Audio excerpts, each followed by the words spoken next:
Graça e paz, meu irmão, gratidão damos a Deus por vivermos um dia maravilhoso em nossas vidas. Um dia de comunhão, um dia de fraternidade, um dia de respeito para o nosso próximo. Um dia muito bom. Um dia de lágrimas, um dia de sorriso, um dia de verdades, um dia de libertação. Hoje o dia foi maravilhoso. Ali na casa do irmão Vieira e da irmã Márcia, tivemos um almoço em comunhão. Foi um momento muito especial nas nossas vidas. Que bom. Nossa meditação hoje, 6 de dezembro de 2025. É especial dia porque é aniversário da minha sobrinha Érica. E se vocês não sabem quem é a Érica é uma pessoa que precisa de muita oração. Ela precisa ser resgatada pelo Senhor de um mundo completamente de trevas, de drogas, de abandono, de vida miserável. Nós continuamos orando pela vida dela, mas está além da nossa capacidade de resolver esse problema, só Deus. Esperamos em Deus a resposta. Meditaremos no livro de Eclesiastes, capítulo 5, e vamos pegar o versículo 5 também. E nele diz assim: melhor é que tu não prometas do que prometeres e não pagar. Ao longo da nossa caminhada, em especial da caminhada cristã, a gente deve ter uma preocupação muito séria, muito intensa, quando a gente se refere a assumir compromissos. Compromissos. É algo que de uma pessoa normal você já espera a responsabilidade, de um cristão, então é inquestionável. É inadmissível uma postura em que o cristão ele não consiga, vamos dizer assim, cumprir, ou não se esforce para cumprir ou reparar os compromissos que ele assumiu. E a Bíblia, ela traz essa exortação de uma forma simples sobre o risco da gente fazer votos, da gente fazer promessa, da gente criar expectativa ou ilusão na cabeça das pessoas. A própria Bíblia, ela tem esse cuidado.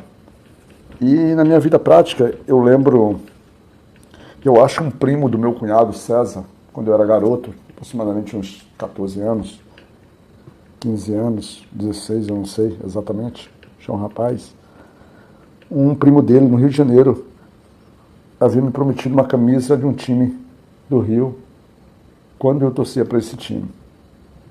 Era uma camisa do Flamengo, quando eu torcia para o Flamengo. Eu já fui Flamengo, você sabia disso? Hoje, sou apenas boliviano. E então, a partir daquele momento, eu fiquei com uma expectativa efetiva de receber aquele presente, uma camisa do Flamengo naquela época. Se passaram muitos anos, mais de 35 anos, e isso não se realizou. E isso não agrada a Deus. Um versículo como esse, ele chama a nossa atenção que esse tipo de postura não agrada a Deus. Porque no versículo 4 ele diz: quando fizeres algum voto a Deus, não tardes em pagá-lo, porque ele não se agrada de todos. O que votares, pagam. A gente está fazendo uma relação, uma comparação de um caso que aconteceu entre pessoas, mas a Bíblia trata sobre votos que nós fazemos a Deus. Na verdade, a preocupação da Bíblia nesse ponto é você evitar ser insensato, ser tolo, ser inconsequente, ser precipitado nos seus votos.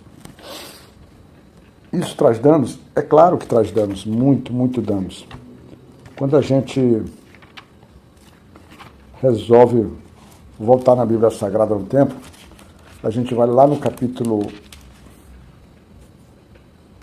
11 de Juízes, a gente vai conhecer um personagem muito importante, chamado Jefté.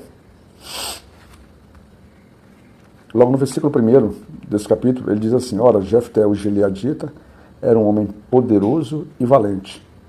E ele era filho de uma prostituta. E Gileade gerou Jefté. Nós temos um personagem chamado Jefté. Um homem, segundo a Bíblia, poderoso e valente. E essas características levaram Jefté a um campo de batalha. ele iria travar uma batalha contra os amonitas. Só que Jefté estava preocupado, talvez estivesse temeroso.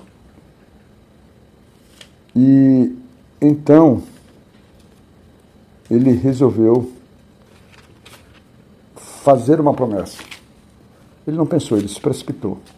E o que a Bíblia está nos alertando é que a gente tem que entender que promessa você faz quando você quer fazer.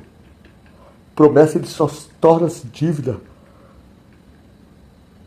porque é você que pretende fazer aquilo e acaba não fazendo. E você manipula a situação. E Jefté é interessante porque ele já havia sido rejeitado ali pelo povo, com os irmãos, e ele foi para outra área. Mas sucedendo a possibilidade de guerra, que havia o avanço do povo amonita sobre Israel,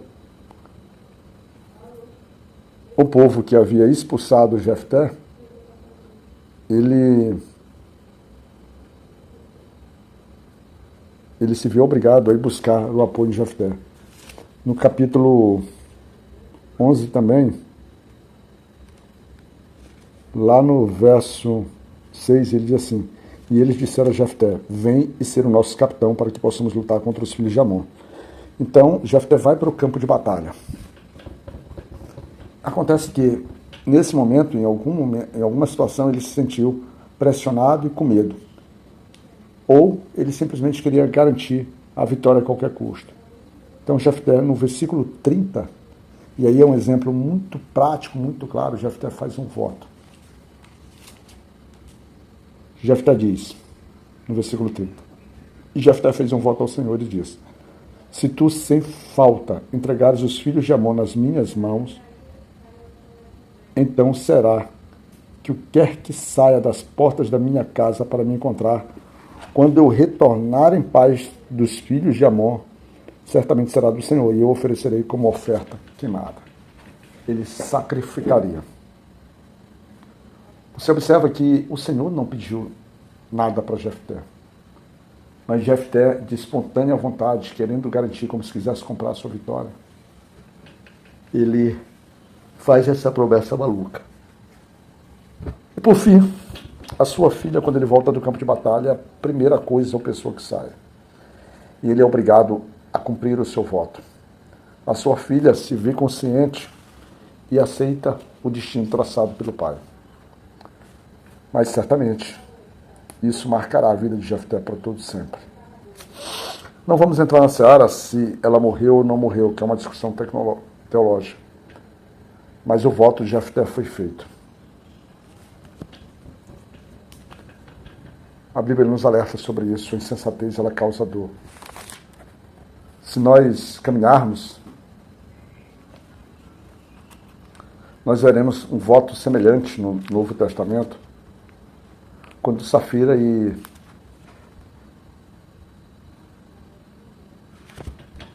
Ananias fazem um voto de venderem uma propriedade e entregarem todo o dinheiro para a igreja. Eles, em algum momento, mudam de opinião e também não fazem. E eles são condenados, eles são mortos pelo próprio Senhor. Porque eles manipularam, eles mentiram. Eles fugiram do seu próprio voto e, além de não fazer, eles ainda tentaram ludibriar. Em resumo, você tem todo o direito de oferecer coisas ou até mesmo se oferecer ao Senhor. Mas haja com prudência, haja com sensatez para que depois você não pague o preço que esses homens pagaram. Fica na graça de Deus e Pai. O Senhor nos cuide.